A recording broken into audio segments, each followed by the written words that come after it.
Welcome to our next vlog on self-care and how to gain a healthier, happier version of you. I'm Sophie from Trident Wellbeing. I'm a mind and wellbeing coach, author, martial art instructor and personal trainer. In this series, I'm focusing on weight loss with tools and practices that you can all do quickly and easily. But for more information, tips and tricks to rewire your health, click on the links below and subscribe by pressing the subscribe button. And don't forget to press the bell so you know when next week's tips are uploaded and we have a fun interruption in the middle of this one. Today, as the change of season becomes more apparent, I want to help you feel excited, motivated and invigorate you to go after your goals. Here in Australia, we're moving more and more into spring and the excitement of Christmas is drawing nearer. As these changes occur, I thought today's short vlog will be on changing our state.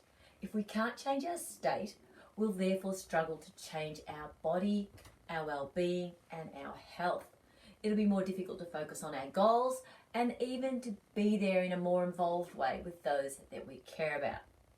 Now, when I say change your state, I'm talking about changing your emotions. Now, how do I do that, you might ask? And for some, it'll be easier than for others. We all know that person that always seems to be up, excited and energetic. And we probably also know someone that's just as real, has a real energy draining capacity, a real energy zapper. They see problems everywhere. There are excuses and justifications that crop up in their lives continually, and these are always the reason they can't exercise, can't eat well, can't meet someone new, or go out and just simply enjoy life.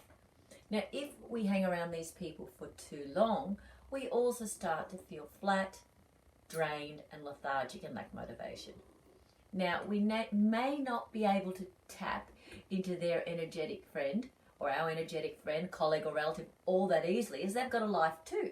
But that doesn't mean that we can't still use them to help us feel better. What I would like you to do is to imagine if you could feel better whenever you wanted, or at least improve your mood and energy levels. What would you then do differently? How would that affect your life? How much more would you achieve? How would you react differently every day? Well, there is a limiting belief holding you back doing this if you're not doing it now. And what is that belief? How did you get it? What evidence is there to support it? How long have you had it? And what is different from then to now? These are questions that we need to ask as maybe you once thought what really isn't possible could be possible or viable now. And a limiting belief is just that. It's a thought that holds us back from feeling as well as we want and doing the things that we might like to do. So continuing to hold one really needs to be challenged, as often what was once true isn't now. After all, there was a time when you may have thought you couldn't ride a bike or drive a car, that the tooth fairy was real, or that man would never go into space. If people didn't reevaluate their limiting beliefs, we wouldn't have modern medicine. We wouldn't have discovered electricity or even how to use a modern computer or the internet. So the next thing that you can do to help you feel better and change your state and have more energy is to picture yourself with that high energy friend.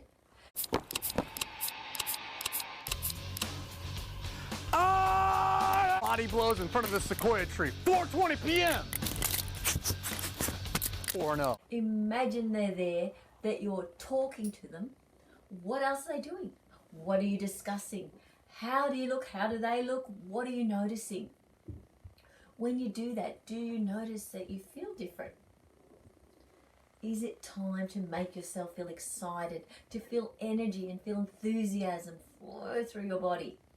Even if you can't channel a friend or an image of a colleague, perhaps a role model, you can remember a time when you were super excited before. What were you doing? How did that feel? How did your body feel? What were you saying to yourself? Now really plug into these sensations. Notice the changes in your state. By being more excited, you will automatically have more energy. With more energy, you will have less negative self-talk, more enthusiasm, and by default, more motivation. This motivation will then flow through in a variety of areas of your life. You will pay attention to what you're eating because you remember how good you felt when you were energetic previously and what you were doing. So too, you'll feel like moving more. Those people that tend to bring you down by their mere presence will really have to work at it to bring you down again. The more you practice this feeling of excitement, the more you'll teach your mind and your body how to create this feeling much easier. Do you need to exercise for half an hour to get this feeling? Do you need to practice gratitude to get this feeling?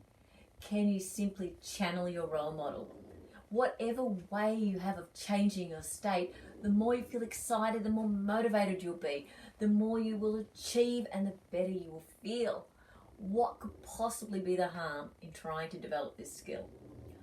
I'm not saying that there will not be bummer days, we all have them, but I'm saying that if you get better at changing your state, and some days you may need to do 2 or 3 things to really kickstart it, but by finding that excitement in you, you can reignite your enthusiasm, motivation, and drive for having a healthier life. If you like what I've got to say, please click on the button below and share with a friend that may need just a little boost today. For more tips and tricks, see my other vlogs or blogs, and the links to my book are below. Until next time, I'm sending you much love.